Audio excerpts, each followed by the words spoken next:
முறைகேடாக அங்கீகாரம் பெறுவதற்காக பேராசிரியர்களாக ஒன்றுக்கும் மேற்பட்ட பல பொறியியல் கல்லூரிகளில் பதிவு செய்யப்பட்ட விவகாரத்தில் 100க்கும் மேற்பட்ட கல்லூரிகளிடம் அண்ணா பல்கலைக்கழகம் விளக்கம் கேட்டு நோட்டீஸ் அனுப்பியிருக்கிறது. இது தொடர்பான முக்கிய செய்தியை நாம் பார்த்து வருகிறோம். தொடர்ந்து கூடுதல் விவரங்களை வழங்குவதற்காக இணைகிறார் எமது செய்தியாளர் சங்கரன். சங்கரன், வணக்கம். 100க்கும் மேற்பட்ட கல்லூரிகளுக்கு நோட்டீஸ் போயிருக்குன்னா இந்த மோசடி விவகாரம் எந்த அளவுக்கு பெரிய அளவில் இருக்கிறது? இது சம்பந்தமாக இந்த நோட்டீஸ் தாண்டி அண்ணா பல்கலைக்கழகம் தரப்புல இருந்து என்னென்ன நடவடிக்கைகள் மேற்கொள்ளப்பட்டு வருகின்றன? விரிவான தகவல்கள் சங்கரன். வணக்கம் பார்த்திபன். தமிழகம் முழுவதும் இருக்கக்கூடிய கிட்டத்தட்ட ஒரு 400க்கும் அதிகமான தனியார் பொறியியல் கல்லூரிகள் இயங்கி வரக்கூடிய நிலையில் ஒவ்வொரு ஆண்டும் அண்ணா பல்கலைக்கழகத்திடம் இணைப்பு அங்கீகாரமானது பெற வேண்டும்.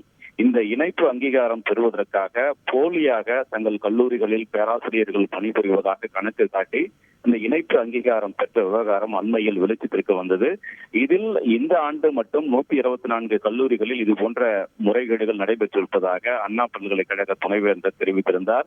இந்த மோசடியான விவகாரத்தில் 500க்கும் அதிகமான பேராசிரியர்களுடைய பெயர்கள் பல்வேறு கல்லூரிகளில் பயன்படுத்தப்பட்டிருப்பதும் தெரியவந்திருப்பதாகவும் அவர் கூறியிருந்தார். இந்த நிலையில் இந்த விவகாரம் மிக பெரும் சர்ச்சையை ஏற்படுத்திய நிலையில் தமிழக ஆளுநர் இந்த விவகாரம் குறித்து அறிக்கை அளிக்கும்படியும் உத்தரவிட்டிருந்தார்.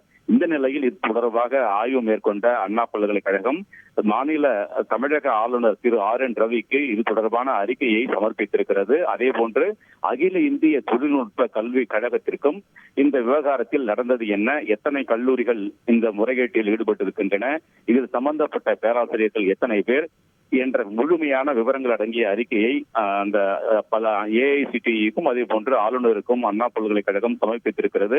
அதோடு இந்த முறைகேட்டில் ஈடுபட்ட 124 தனியார் பொறியியல் கல்லூரிகளுக்கு அண்ணா பல்கலைக்கழகம் நோட்டீஸ் அனுப்பியிருக்கிறது. இது தொடர்பான முறையான விளக்கம் அளிக்க வேண்டும் என்றும் அண்ணா பல்கலைக்கழகம் அந்த நோட்டீஸில் தெரிவித்திருக்கிறது.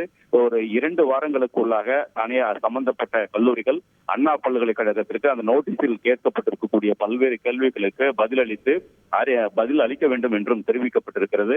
மேலும் இந்த முறைகேடு புகார் தொடர்பாக விரிவான விசாரணை நடத்துவதற்கு 3 பேர் கொண்ட குழுவையும் அண்ணா பல்கலைக்கழகம் அமைத்திருக்கிறது. அதன்படி அண்ணா பல்கலைக்கழகத்தினுடைய முன்னாள் பேராசிரியர் குமரவேல், அகில இந்திய தொழில்நுட்ப கல்விக் குழுவினுடைய பிரதிநிதியாக பேராசிரியை உஷா நடேசன், அதே போன்று அரசு தரப்பில் தொழில்நுட்ப கல்வி இயக்குனர் ஆப்ரஹாம் ஆகிய 3 அடங்கிய குழுவானது அமைக்கப்பட்டிருக்கிறது. இந்த 3 குழு முழுமையாக விசாரணை நடத்தி அரசுக்கு அறிக்கை அளிக்க இருக்கிறது. அதைத் தொடர்ந்து மேலும் பல்வேறு நடவடிக்கைகள் எடுக்கப்படலாம் என்ற தகவல்களும் வெளியாகி இருக்கின்றன. பார்த்திபன், நன்றி சங்கரன், உங்களுடைய விரிவான தகவல்களுக்கு. செய்திகளை உடனுக்குடன் தெரிந்து கொள்ள உடனே சப்ஸ்கிரைப் பண்ணுங்க.